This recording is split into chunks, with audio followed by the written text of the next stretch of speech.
اور جو بچے ہمارے چینل پر نئے ہیں ان سے ریکویسٹ ہے کہ پلیز آپ ہمارے چینل کو سبسکرائب کر لیں اور بیل آئیکن کو پریس کر لیں. اسی طرح سے موک ٹیسٹ آپ کو اپڈیٹ ملتے رہیں گے. تو چلیے پھر بنا کسی دیری کے آج کا جو پہلا سوال ہے وہ سولو کرتے ہیں. پہلا سوال آپ کی اسکرین پر ہے. سوال 1 ہے، اردو کی پہلی مثنوی کون سی ہے؟ 4 آپشن ہیں. چاروں آپشن پڑھنے نہیں ہیں، صرف جو صحیح آنسر ہوگا اس کا وہی ہم اس پہ ٹک کریں گے. اور پہلا آنسر ہے آپشن سی، قدم راؤ پدم راؤ اردو کی پہلی مثنوی ہے.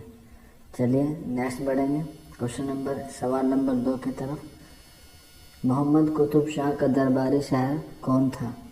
تو 4 آپشن ہیں، سب کو معلوم ہوگا اس کا صحیح آنسر، اور اس کا جو آنسر ہے وہ آپشن 3 ملا وجی اس کا بالکل کریکٹ آنسر ہے. نیکسٹ کوشچن کی طرف بڑھیں گے. سوال نمبر 3 ہے، نارنگ خیال کس نوعیت کی کتاب ہے؟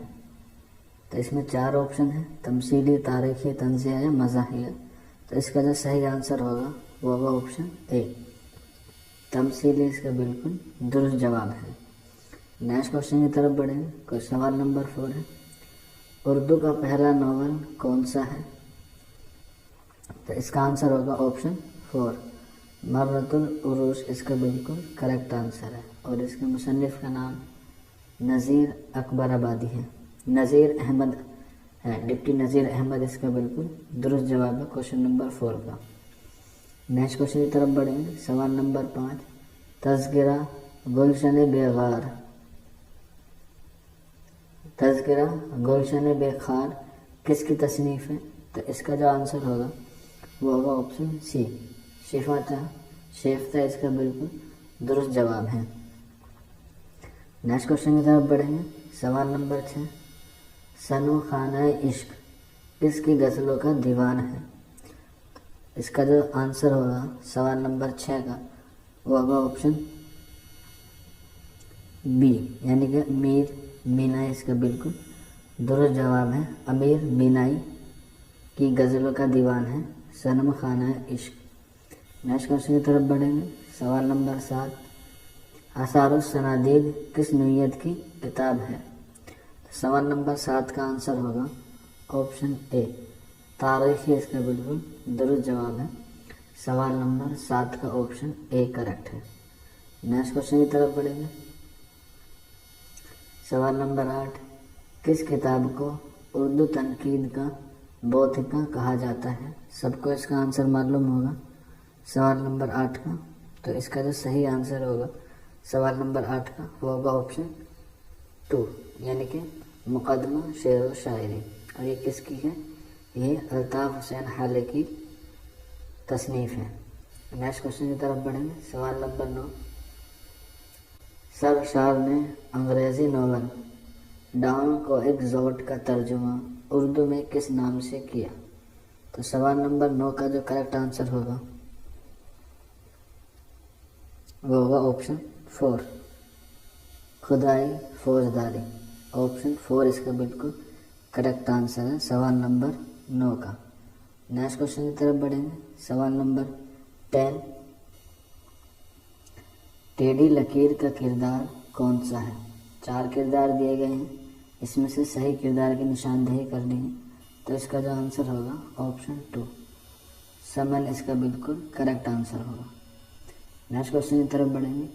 قصیدہ باب الجنت کا مصنف کون ہے؟ سب کو معلوم ہوگا کوشچن نمبر 11 کا، بہت ایزی ہے. اور اس کا آنسر ہوگا آپشن اے مرزا محمد رفیع سودا. آپشن اے کریکٹ ہے کوشچن نمبر 11 کا. نیکسٹ کوشچن کی طرف بڑھیں گے. رسالہ دلگداز کس نے جاری کیا؟ کوشچن نمبر 12 ہے. تو اس کا جو آپشن ہوگا آپشن اے عبد الحلیم شرر اس کا بالکل کریکٹ آنسر ہے. سوال نمبر 13 کی طرف بڑھیں گے. صبرس کا سن تصنیف کیا ہے؟ دیکھیے اس میں سن کی بات پوچھ رہے ہیں، لیکن جو آپشن ہے وہ آپ کے ہجری میں دیے گئے ہیں. تو آپ کو بتانا ہے صبرس کا سن تصنیف کیا ہے. اس سوال کا جواب آپ ہمیں کمنٹ باکس میں ضرور دیں. ہمیں بھی پتہ چلے کہ آپ کی جو پریپریشن ہے وہ کس طرح سے چل رہی ہے. تو سوال نمبر 13 کا آپ ہمیں کمنٹ باکس میں ضرور رپلائی کریں. تو جو بچے جو بھی جانتے ہوں اس کا جواب ہمیں ضرور کمنٹ باکس میں ہمیں رپلائی دیں. چلیے نیکسٹ کوشچن کی طرف بڑھتے ہیں. Question number 14. ڈراموں کے مجموعے 7 کھیل کا مصنف کون ہے؟ تو اس کوشچن نمبر 14 کا جو صحیح آنسر ہوگا وہ ہوگا آپشن 2 راجندر سنگھ بیدی. اس کا بالکل کریکٹ آنسر ہے. نیکسٹ کوشچن کی طرف بڑھیں گے. کوشچن نمبر 15 ہے. بدر منیر کس مثنوی کا کردار ہے؟ کوشچن نمبر 15 کا جو آنسر ہوگا وہ ہوگا آپشن سی شہر البیان. بالکل کریکٹ آنسر ہے. کوشچن نمبر 16 کی طرف بڑھیں گے. رسالہ مخزن کس نے جاری کیا؟ رسالہ جو ہے اخبار کو کہتے ہیں تو بتانا ہے. تو اس کا آنسر ہوگا آپشن 3 سر عبد القادر نے رسالہ مخزن جاری کیا تھا. Option C. نیکسٹ کوشچن کی طرف بڑھیں. سوال نمبر 17. تقابلی تنقید کی بنیاد اردو میں کس نے ڈالی؟ تو سوال نمبر 17 کا جو کریکٹ آنسر ہوگا آپ کو بتانا ہے. 4 آپشن ہے اس میں. حالی، شغلی، احتشام حسین اور آپشن 4 کلیم الدین احمد. تو یہ کوشچن ایک نئے پیٹرن پہ بھی ہے. یہ تقابلی بنیاد آپ کو معلوم بھی ہوگا کہ کس نے ڈالی. تو اس کا جو آنسر ہے وہ ہے آپشن 2 اور اس کا جو آپشن 2 ہے وہ ہے علامہ شبلی نعمانی. اور یہ کون سی تقابلی بنیاد تھی جس کو اس نے ڈالی؟ وہ تھا آپ کا ان کے ایک تصنیف تھی جو تھی موازان انیس و دبی جو تقابلی بنیاد پر لکھی گئی تھی. آپشن 2 ہے سوال نمبر 17 کا. نیکسٹ کوشچن کی طرف بڑھیں گے. سوال نمبر 18 کی طرف. خالصتان کس کی تخلیق ہے؟ سوال نمبر 18 خالصتان کس کی تخلیق ہے؟ تو آپشن 2 سجاد حیدر یلدرم اس کا کریکٹ آنسر ہوگا. سوال نمبر 19 کی طرف بڑھیں گے. لالا شری رام کی کتاب خمخانہ جاوید کس نوعیت کی کتاب ہے؟ تو سوال نمبر 19 کا جو آپشن کریکٹ ہوگا وہ ہوگا آپشن 3 تذکرہ. بالکل کریکٹ آنسر ہے. نیکسٹ کوشچن کی طرف بڑھیں گے. کوشچن نمبر 20 ہے. منشی پریم چند کا پہلا ناول کون سا تھا؟ تو منشی پریم چند کا جو پہلا ناول تھا وہ ہے آپشن 2. بالکل درست جواب ہے. سوال نمبر 21 کی طرف بڑھیں گے. پریم چند کا کون سا افسانوی مجموعہ ضبط کر لیا گیا تھا؟ یعنی کہ انگریز حکومت تھی اس وقت، برطانوی حکومت تھی، تو پریم چند نے افسانے لکھے تھے. تو اسی افسانے مجموعے کا ایک نام ہے جو برطانوی حکومت نے ضبط کر لیا تھا. تو اس کا آنسر ہوگا آپشن 2 وہ ہے سوز وطن. سوال نمبر 21 کا آپشن 2 درست ہے. نیکسٹ کوشچن کی طرف بڑھیں گے. کوشچن نمبر 22 ہے. نواب مرزا سوگ کا نام کیا تھا؟ نواب مرزا سوگ کا اصل نام کیا تھا؟ تو کوشچن نمبر 22 کا جو آنسر ہوگا وہ ہوگا آپشن اے. بالکل کریکٹ ہے. نیکسٹ کوشچن کی طرف بڑھیں گے. Question number 23. کس نے اردو تنقید کو معشوق کی مہم کمر سے تعبیر کیا ہے؟ 4 آپشن اس میں. تو کوشچن نمبر 33 کا جو آنسر ہوگا وہ ہوگا آپشن اے. کلیم الدین احمد نے اس کا درست جواب ہے. اردو تنقید کو معشوق کی مہم کمر کلیم الدین احمد نے تعبیر کیا ہے. نیکسٹ کوشچن کی طرف بڑھیں گے. یہ ایک شعر ہے. Question number 24. پیاس بڑھتی جا رہی ہے بہتا دریا دیکھ کر بھاگتی جاتی ہے موجیں یہ تماشا دیکھ کر. اس شعر میں کون سی صنعت ہے؟ اس کا جو آنسر ہوگا کوشچن نمبر 24 کا وہ ہوگا آپشن 2 حسن تعطیل. اس کا بالکل درست جواب ہے کوشچن نمبر 24 کا. نیکسٹ کوشچن کی طرف بڑھیں گے. Question number 25. کس شاعر کے تقریباً تمام ہی قصائد